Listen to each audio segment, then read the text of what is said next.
Hello అందరికీ, it's me Jaya. Welcome to my YouTube channel. ఈరోజు వీడియోలో ఎమ్మీ కీమా బిర్యానీ రెసిపీ, ఎలాంటి మ్యారినేషన్ ప్రాసెస్ లేకుండా అప్పటికప్పుడు ఈ కీమా బిర్యానీ చేసుకోవచ్చండి. టేస్ట్ మాత్రం చాలా బాగుంటుంది. పదండి ప్రాసెస్లోకి వెళ్దాం. ముందుగా 1/2 kg వరకు కీమాని కడిగి తీసుకోవాలి. ముందుగా ఒక బౌల్ తీసుకొని అందులోకి 2 గ్లాసుల వరకు బాస్మతి రైస్ వేసుకున్న తర్వాత దానిని వాటర్ పోసుకుంటూ ఒక 2-3 సార్లు బియ్యంని చక్కగా కడుక్కోవాలండి. బిర్యానీ చేసుకోవడానికి మనం ముందుగానే రైస్ అయితే నానపెట్టుకోవాలి. ఒక 1/2 అవర్ ముందే మనం ఈ బాస్మతి రైస్ అయితే నానపెట్టుకోవాలండి. అలాగే బిర్యానీ చేసుకోవడానికి కావలసిన పదార్థాలు: 2 మీడియం సైజు ఉల్లిపాయలు, 3 పచ్చిమిరపకాయలు, ఒక చిన్న కప్పు వరకు పెరుగు, అలాగే మసాలా దినుసులు, కట్ చేసుకున్న కొత్తిమీర, పుదీనా, 2 స్పూన్ల వరకు అల్లం వెల్లుల్లి పేస్ట్ అయితే తీసుకోవాలి. ముందుగా స్టవ్ ఆన్ చేసుకొని కడాయి పెట్టుకున్న తర్వాత అందులోకి 2 టేబుల్ స్పూన్ల వరకు ఆయిల్ అయితే వేసుకోవాలి. స్పూన్ నెయ్యి కూడా వేసుకోవాలండి.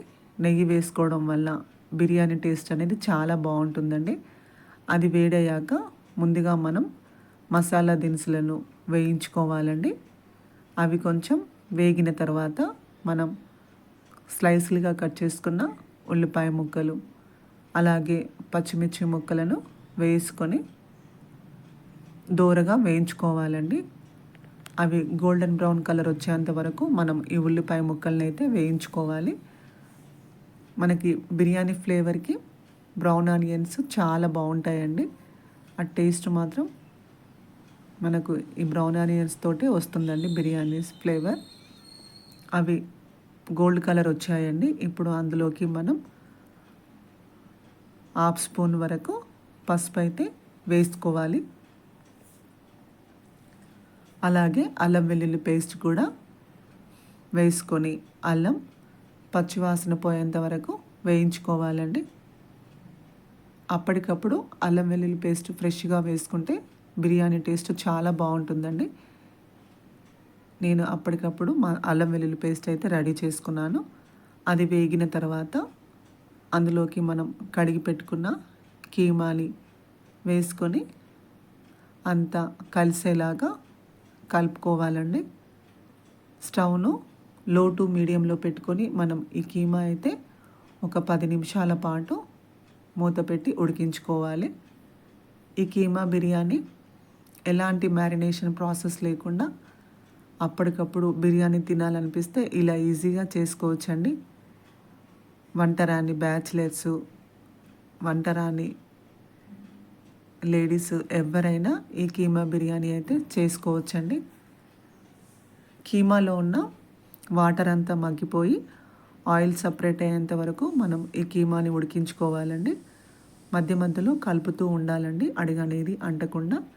ఇప్పుడు మనం ఆయిల్ అయితే చక్కగా సపరేట్ అయిందండి. ఇప్పుడు ఒక 2 టమాటాలను పెద్ద స్లైస్లుగా కట్ చేసుకొని వేసుకున్నాక అందులోకి పుదీనా, కట్ చేసుకొని పెట్టుకున్న కొత్తిమీర, కప్పు పెరుగు కూడా వేసుకొని అంతా కలిసేలాగా కలుపుకోవాలండి. ఒక 2 నిమిషాల పాటు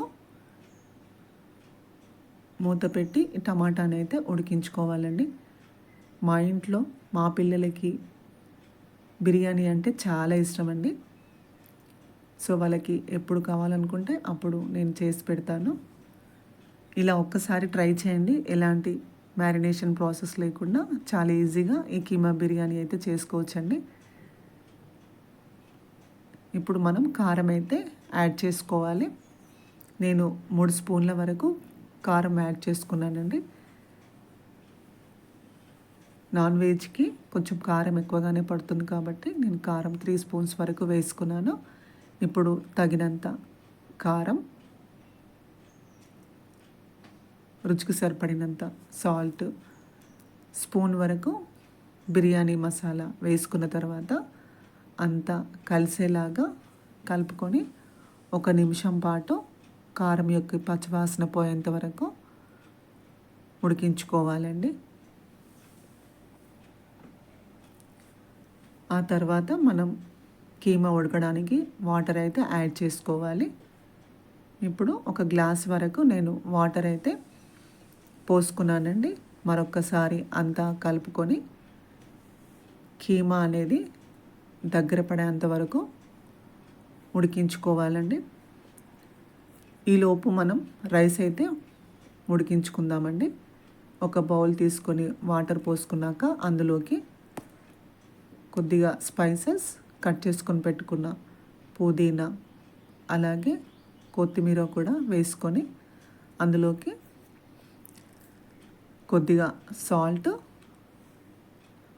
ఆయిల్, ఆపుచెక్క, నిమ్మరసం అనేది పోసుకోవాలండి. నిమ్మరసం వేసుకోవడం వల్ల రైస్ అనేది పొడి పొడిగా వస్తుందండి. ఇప్పుడు మనం వాటర్ని మరిగించుకోవాలండి. వాటర్ అయితే చక్కగా మరుగుతున్నాయండి. ఇప్పుడు మనం నానబెట్టుకున్న రైస్ని అందులోకి కొంచెం కొంచెంగా వేసుకోవాలండి. చాలా జాగ్రత్తగా మనం రైస్ అయితే వేసుకోవాలండి. ఈ రైస్ని మనం ఒక 80% వరకు ఉడికించుకుంటే సరిపోతుందండి. అంతా ఒకసారి కలుపుకున్న తర్వాత మూత పెట్టి మనం ఈ రైస్ అయితే ఉడికించుకోవాలి. మనకి ఆల్మోస్ట్ రైస్ అయితే ఉడికిందండి. ఇప్పుడు మనం ఒక జాలి గిన్నెలోకి ఈ రైస్ని కొంచెం కొంచెంగా వేసుకుంటూ వాటర్ అనేది వడకట్టుకోవాలండి. రైస్ మొత్తం వడకట్టుకున్న తర్వాత ఇప్పుడు మనం కీమా కర్రీలోకి అయితే ఈ రైస్ని వేసుకున్న తర్వాత అంతా స్ప్రెడ్ చేసుకోవాలండి. రైస్ మొత్తం ఈవెన్గా. చివరిగా మనం అందులోకి కట్ చేసుకొని పెట్టుకున్న కొత్తిమీరని వేసుకోవాలి. అలాగే ఫుడ్ కలర్ కూడా వేసుకోవాలండి. ఇష్టం ఉంటే వేసుకోవచ్చు, లేకపోతే స్కిప్ చేయొచ్చండి. చివరిగా నెయ్యిని కూడా వేసుకొని మూత పెట్టి ఒక 10 నిమిషాల పాటు స్టవ్ను లోగా పెట్టుకొని దమ్ పెట్టుకుంటే ఎంతో రుచికరమైన కీమా బిర్యానీ రెడీ అండి. చూడండి, రైస్ మాత్రం చక్కగా పొడి పొడిగా వచ్చిందండి. వేడి వేడిగా కాకుండా కొంచెం చల్లారాక మనం ఈ రైస్ తింటే టేస్ట్ చాలా బాగుంటుందండి. సో మనకి వితౌట్ మ్యారినేషన్ ప్రాసెస్లో ఈ కీమా బిర్యానీ రెడీ అండి. ఒకసారి ట్రై చేయండి. ఎలా ఉందో కామెంట్ సెక్షన్లో కామెంట్ చేయండి. వేడి వేడిగా కాకుండా కొంచెం చల్లారాక తింటే టేస్ట్ చాలా బాగుంటుందండి. దీనికి ఆనియన్స్, నిమ్మకాయని పెట్టుకొని తింటే యమ్మీగా చాలా బాగుంటుందండి. ఒకసారి ట్రై చేయండి. ఎలా ఉందో కామెంట్ సెక్షన్లో కామెంట్ చేయండి. నా వీడియో నచ్చితే లైక్ చేయండి. మీ ఫ్రెండ్స్ అండ్ ఫ్యామిలీ మెంబర్స్కి షేర్ చేయండి. సబ్స్క్రైబ్ చేయండి. పక్కనే ఉన్న బెల్ ఐకాన్ని క్లిక్ చేయండి. ఆల్ అనే ఆప్షన్ని క్లిక్ చేయడం వల్ల నేను చేసే వీడియోస్ నోటిఫికేషన్ రూపంలో వస్తాయండి. మన ఛానల్లో మరిన్ని వీడియోస్ కోసం మన ఛానల్ని సబ్స్క్రైబ్ చేయండి. కొత్త కొత్త రెసిపీస్ అయితే మన ఛానల్లో ఉన్నాయండి. Thank you for watching.